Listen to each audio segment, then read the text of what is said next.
We're 4 episodes into Survivor 48, and for the second time, the person I had in the number 3 spot in these rankings got eliminated. So I guess after all those years of wishing when I was a little kid, it turns out I do have a superpower after all. My gut is telling me to send Kamilla off to sea. She's throwing all of this shade on my journey and kicking that up when I had it put to bed perfectly. Before his torch was snuffed, Thomas did more than enough to get himself recast as a villain in the New Era Heroes vs. Villains season I want to happen but never will. I'm surprised he went out this quickly because it seemed like he was being set up with several long-term storylines, like targeting Eva, lying to Bianca, and Shauhin's suspicion of him. Instead, Thomas was eliminated with a steal a vote in his pocket because he'd basically already chosen not to use it when he doubled down on his lie about the journey. I thought Shauhin might get eliminated until we saw Thomas unknowingly give his "if it's me tonight" speech at Tribal Council, the same one lots of players give before it's them that night. We're all getting so much out of this game. Like, I've gotten so much out of these 9 days. Friendships, insights on myself. Like, I am overcoming fears and things that have haunted me that almost stopped me from applying. And I'm so glad I'm here. So this is a game that's giving so much to us. And I know that we're about to take away something from one of these two, but that's what I hold on to. That if it was my torch, I have been given a gift, and I know that these guys have too. It came right after Kyle and Kamilla both gave their own fake out "if it's me tonight" speeches, and the sequence was some of my favorite editing so far this season. I'm offering her up on a silver platter if we have to get there. You're willing to put her name down? If we lose, 100%, just an 150%. The only thing worse for your New Era winning chances than getting 0 confessionals in an episode is getting 0 confessionals in a pivotal episode like a tribe swap. At this point, Star's storyline is almost exclusively about being a villain within Eva's storyline, despite not doing anything particularly villainous besides a clumsy attempt at targeting her. And based on this footage from Next Time on Survivor, it seems like Star might be about to tell another entire tribe, except for Eva, about her locked hidden immunity idol. We saw Eva tell the whole group already, but that doesn't explain how Star ends up leading them all, except for Eva, through the jungle with the puzzle guide. Nobody is worried about little old Charity who's mediocre at everything. They're worried about 68-inch muscles and gonna win immunity challenges. After 4 episodes, the closest thing Charity has to a personal storyline is that she likes clean clothes. These don't look like they got clean. They're not gonna be clean but disinfected. Yeah. What am I thinking? This is not There's no soap in there. Yeah, there's no stain remover. Smells clean. After gaining some traction and more positive screen time over the last couple weeks, in this episode, we never hear Charity talk about being separated from her partner Mitch, and worse, she's back to misreading her position within her tribe. But those aren't even the main reasons I dropped her down in the ranking. This is. I got put back on a tribe with David, who, he's just playing this game like it's just like a big happy family, and that is not Survivor. More than a game show, definitely more than a social experiment. At this point in the series' lifespan, Survivor presents itself as one big family that the players, the crew, and the fans are all part of together. By showing Charity saying the literal opposite, I think the editors are telling us that her approach to the game won't work. For me, this one confessional all but killed her chances to win, which I already thought were basically dead. What type of fruit do you guys have on this island? Okay, no.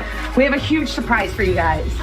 It's cassava. Oh my God! Once again, Chrissy is included in another potential Siva majority foursome, and we check in with her right after the tribe swap to hear a little about her relationship with Mitch. We were together 7 days, and not once did Mitch talk to me about gameplay. Chrissy had a bigger presence in this episode than the last, but she was barely in the last episode at all, so that's still pretty bad. When it started raining, I was like, all right, so we have officially had the full Survivor experience. We have the rain, the cold. In this episode, we finally learn a little about Cedrek's perspective. But I am glass half full at the core. He also talks about getting to the end of the game, and I always think it's a good sign if the edit associates you with the end game in any way. But the problem with Cedrek is that he's consistently presented as a supporting character in other people's stories, like Say's or Mitch's in this episode. And when the focus is on Cedrek, he's failing in challenges, voting out his closest allies, or misreading the vibe. What Say and I have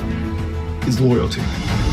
Cedrek blindsided me twice. He may stick around for a while, but I don't see winning in Cedrek's future because I think Say will simply not allow it. So Bianca, what do you make of this new tribe? Because now you are alone. I think it could all be a very good thing. I'm right in the middle. They might both be fighting for me in my vote. Thomas's departure could be the catalyst that jumpstarts Bianca's game. But if that were true, then I think their relationship would have been better developed, because losing her closest ally so early would be a big part of her story. But we only saw a couple scenes of Bianca and Thomas as a duo. Mostly, we just got reminded that they were each other's #1 allies in confessionals. I got a great one-on-one vibe with Thomas. It clicked. Like, I knew I really wanted to work with him. But I also get good vibes from Bianca. I love her. Bianca's in a bad position, with a majority alliance potentially forming against her and no vote. But maybe if she just keeps insisting that she has one, it'll all work out. Sticks. We could put idol search in sticks. How many sticks you got? Plenty. But M is Eve. I'm enjoying this.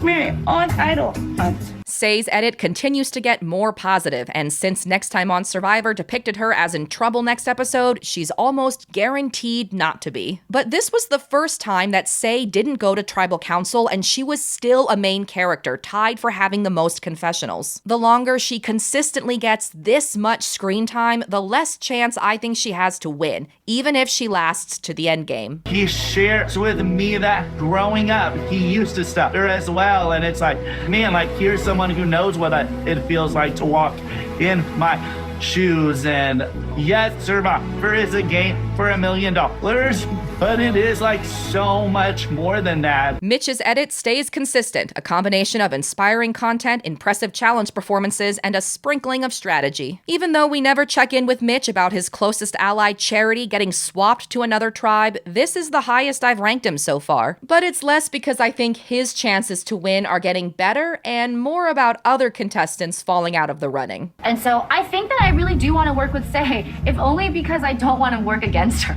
It's too hard to work against her. So Mary and Say, two of the most powerful women in the game, finally decide to work together after a week-long rivalry, and suddenly there's a tribe swap, and I'm just supposed to believe that's a coincidence? Fortunately, I think they've got a good chance of reuniting at the merge, because not only do new era tribe swaps typically only last a couple votes, but Mary's already in a good position on New Logie. In the edit, she's visible but not overexposed. She's in with David, which might be the only thing that ends up mattering on that tribe. And of the two early targets that developed, neither are her. Kamilla, they checked my bag. Yes, you didn't find anything. I'm gonna go change. How did they not find anything? It was in my shoe. Kyle smartly realized that he was the California girls' target after they were comfortable enough to badly search his bag in front of Kamilla. But other than that, I think Kamilla's acting got most of the credit for Thomas's blindside. Kyle had a great episode, but I think others are still more likely to win given their overall edits. Like... The first thing I noticed is that it's all girls and one man. This is a complete flip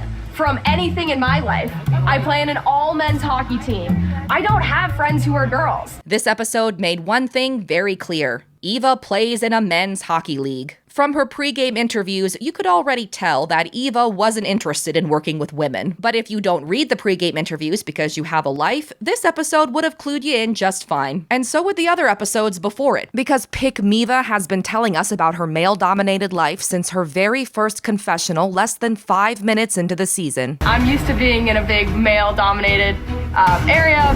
I'm a physicist and an engineer, and at Georgia Tech, I was the first and only girl to play on the men's club hockey team. So I grew up playing hockey my whole life. It isn't women's hockey in the South. Dude, I was stressed just because I was like, I'm gonna be away from Joe and Shauhin, and like, I was like, those are my people. Of course I get put in the tribe that's like all girls, and I don't work well with girls. I only work with men in my life. If Eva's on a growth arc, then I think she could end up eventually aligning with Say, whose desire to work with competitive women, like Eva, feels destined to collide with Eva's preference for male allies. But if she's on a winner's arc, then I expect Eva to brute force her way to the finale with a gaggle of guys behind her. So the whole purpose of me spilling the Thomas tea with them is to bring up suspicion within the former Logie so that they know they're not as strong as they think. This is the second time that we've seen Kamilla actualize her strategy of making people look worse than her. She also caused chaos and probably had fun doing it since it worked. So she's 2 for 2 in telling us how she's going to play and then actually doing it. Other contestants speak positively about her. She's got a personal narrative about underestimating herself, and with Thomas gone, she's my new dragon. David, do you have a girlfriend? Yes, I have a girlfriend, but she broke up with me because money issues.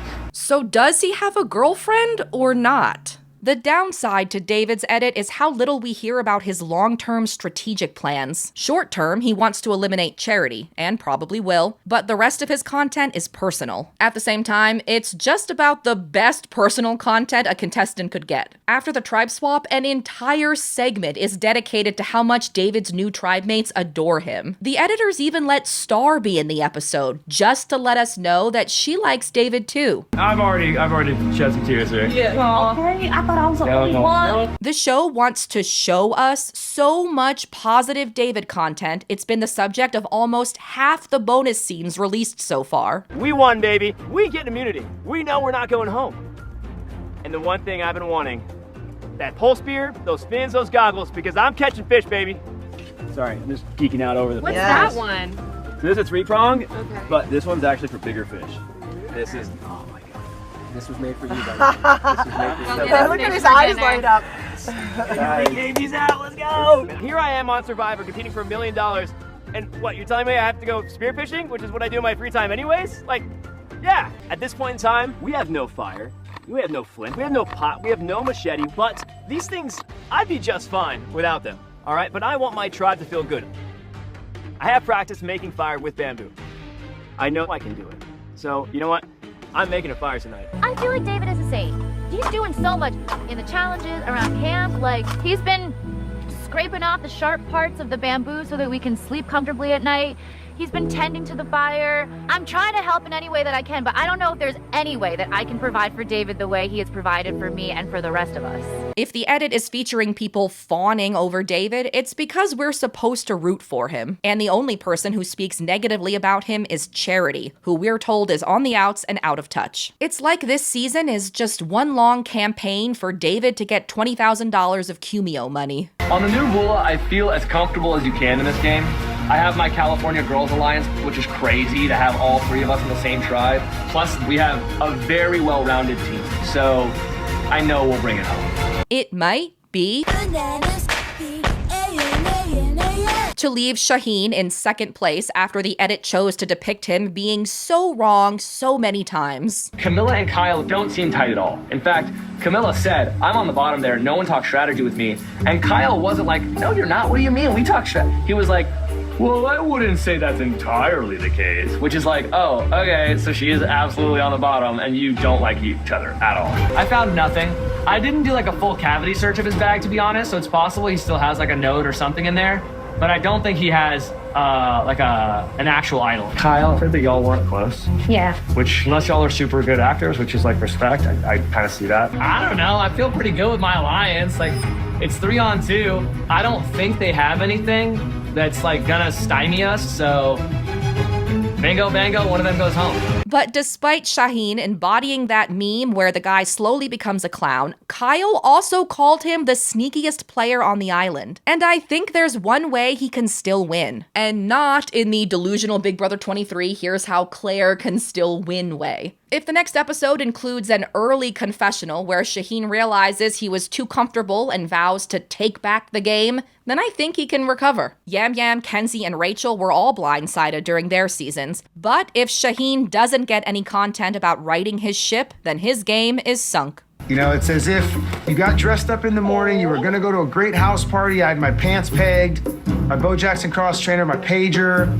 I was ready to dance, and then you show up to the house and like the DJ's out, mom and dad came home, the house party's over. While Shauhin took more hits than a character in a Harold and Kumar movie, Joe was shielded like he was one of Marvel's agents of, which is how last season handled Rachel when both she and Annika were duped by Andy around the same time in the game. Basically, Joe popped in to comment on the new Vula tribe and coin the episode title, then he dropped by once more later to express uncertainty about the vote. A very different vibe from how the other California girls were depicted. The only problem is that Joe talks even less strategy than David. I don't think we've heard any game insights from him since the day Star showed him the Beware advantage. But Joe's got time to get strategic, because I think he's going to be around for a while. His relationship with Eva was already set up to be a longer storyline, and this episode only reminds us of it.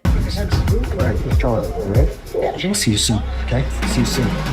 Also, as Cedrek warns the rest of the cast that their bonds will be tested, the shot cuts to Joe, then pans to Eva. Thanks for watching. If you're so inclined, please like and subscribe, and maybe even consider turning notifications on. And also come back next week for another Survivor 48 power ranking.